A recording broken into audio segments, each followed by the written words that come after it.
ఈ శరన్నవరాత్రి ఉత్సవాలకి ఒక విశేషమైనటువంటి ప్రాచుర్యం ఎందుకు కలిగింది అంటే, రంభుడు అనేటువంటి ఒక రాక్షసుడు ఒక మహిషం చేత ఒక పుత్రుణ్ణి కన్నాడు. వాడు రాక్షసుడే, మహిషాసురుడు అని. ఈ మహిషాసురుడు ఘోరమైనటువంటి తపస్సు చేసి వరాన్ని పొందాడు. ఏమిటా వరం అంటే, ఏ విధమైనటువంటి అస్త్రశస్త్రముల చేత కానీ పురుషుల చేత కానీ నాకు మరణం రాకుండుగాక అని వరాన్ని పొందాడు.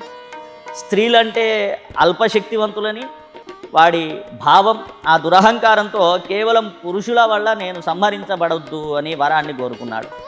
ఆ మహిషాసురుడు 3 లోకాలని పీడిస్తూ ఉండగా దేవతలందరూ కూడా ఆదిపరాశక్తిని వేడుకుంటే మహాకాళి, మహాలక్ష్మి, మహాసరస్వతులు ఈ 3 శక్తులు కూడా ఏకమై ఒక మహాశక్తిగా ఏర్పడింది.